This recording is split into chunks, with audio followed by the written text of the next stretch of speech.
Hey, good morning. Happy thunderous Thursday. And spring is the time of thunder and awakening. And, we've got Easter coming up, and I'm leaning into the pagan side of it, Ostara and the goddess of the dawn and Aurora. And you're like, what does this have to do with me? But today, I want to talk about humility with Neptune in Aries versus humiliation, which tends to be enforced humility from the outside.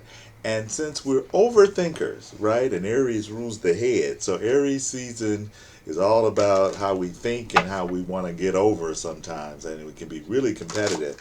I'm shuffling the cards, so I'm going to start with the Aries Libra axis of relationship, the I am and we are. The I am that I am Aries, and the cards that I have for that axis is the Princess or the Priestess of Cups.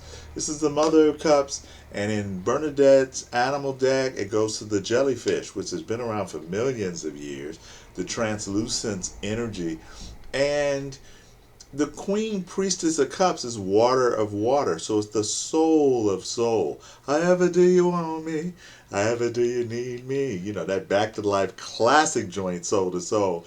And so the Aries Libra energy is about coming from the soul, coming from the evolutionary impulses, where you ask, what are we learning as a couple or as the ideal, basically? Because, in our raw material, Aries is the mentors or tormentors, and then Libra, the values and ideals. And so after Aries and Libra, that axis we have of relationships, and we have Taurus, Scorpio, which is the axis of security.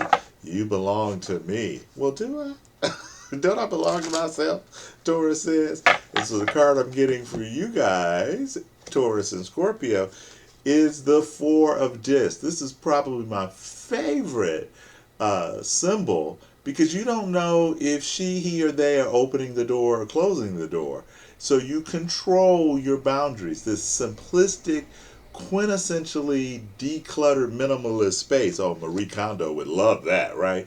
But the Four of Pentacles, because fours represent structure, and when you create structure, then magic can enter in. And so the tarot cards that go the minor to the minor four is the Emperor, the Death card, and the Fool. So the death of the ego, Taurus, Scorpio, that's built up in the Emperor is the Fool, seeing each moment as unique. I mean, we think of death and we go into these really dark spaces, and no, Taurus, you're about joy. It's right before your birthday season, so reflect on your past year. And Scorpio, this is Aries teaches you how to be humble moment to moment. Know what you don't know, Scorpio, and if you don't know it, just admit it, right? All right, then this Gemini and Sag is the axis of inspiration and information and knowledge. And I'm hearing the number 9, which is leaning more into the Sag. I see all the possibilities because you're the ninth sign. And the card I get, oh, another 4, the Four of Cups. Now, this one in the animal deck goes to in the Bernadette King's animal deck goes to the frog. So we're talking about the mother and dreaming and rain, but the frog in the well. Hey, Gemini, Sag, when you have that narrow mind and that narrow spirit, you're like the frog at the bottom of the well. Eagle flies by and the bird is telling you about all these different possibilities, and the frog is mocking, making fun of it, or doing, just kind of scoffing it off. Because Gemini Sag, you can certainly be, if you're not in the know, then you dismiss. And that's why you're here to learn to open the mind and the heart and the spirit. So once the frog jumps out of the well, realizes how much more possibilities there are. And indifference is a no-no to you Gemini Sagittarius. All right.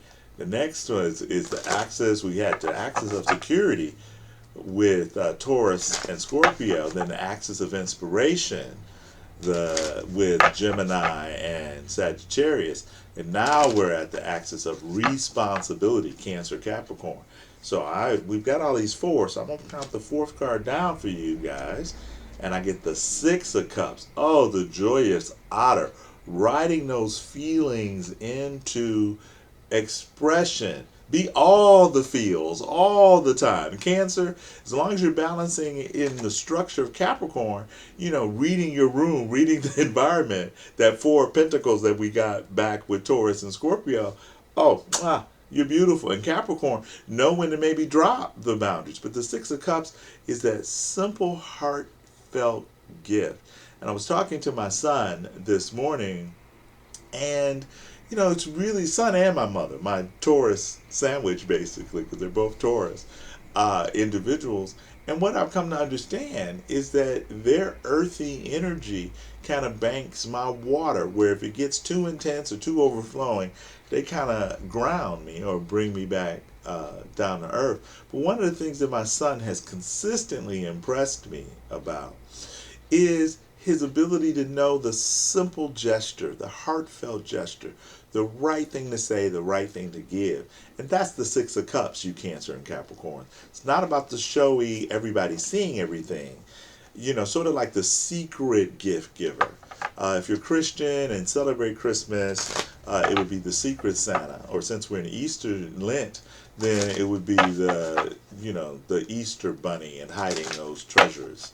All right, and the axis of individualism, Leo, Aquarius. And so I'm just going to cut the deck and read the card from the top of the bottom. And I got the Ace of Swords. So Leo, I will. Aquarius, we will, or I know. And so that Leo, Aquarius energy, your tarot card being the gift of clarity, the gift of intellect, the gift of cutting through false perceptions. Huzzah! And so the Aries season for the Leo Aquarius, and with so many energies in Pisces still, and Venus about to go direct on the 12th, this full moon coming up on April 12th. It's important for you Leo Aquarians or you Laquarians to understand that you do all you can do, but not some hyperactivity that courts burnout. Aquarius, your burnout is where you tend to snap, and detach. Leo, you tend to kind of, sort of like acting as if you're the only one doing anything. So recognize and appreciate, Leo, those who are rowing with you. And certainly last but not least is the axis of service, Virgo, Pisces. And realize you're just coming out of Virgo of a Mercury retrograde. So, let's not get all vigorously moving. And he was retrograding. He went direct in Pisces. So it's about balancing that seeing all the possibilities and feeling and believing in those dimensions from a Piscean perspective, but doing the daily work of self-improvement and knowing when to relax and binge or whatever it is that you do, Virgo, Pisces, not to overextend yourself and have to literally make yourself sick in order to get out of the puritanical guilt about not doing more. So your card, I'm hearing the number 8, which is a beautiful Christ consciousness number of balancing energy and matter. So if you've been interested in any kind of quantum physics, Virgo, Pisces, ahorita es el tiempo. Now is the time. Or maintenant est le temps. Now is the time. And the card is, the Chariot. And I love this depiction because we have the Egyptian goddess Nuit, or Newt. It depends on how you want to say it. But she's putting the stars out at night. And there's the Cancer symbol, the Chariot, the Sphinx. So it's got a really Egyptian vibe to it. But as above, so below. Which lends itself to the Christian prayer of let your will take place on earth as it is in the heavens. So discipline, but put limitations on your limitations, Virgo, Pisces. Know Mary, the spiritual inner truth and those treasures, but also know Martha. Get shit done. All right?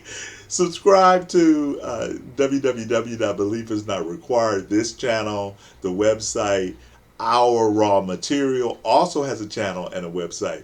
And this is Quan out, and just enjoy this spring season. And Venus going direct on Saturday. Make a values list. Pillar number 7 in Our Raw Material. Pillar number 7 is perfect for these next couple weeks with this eclipse and Venus going direct. Peace out.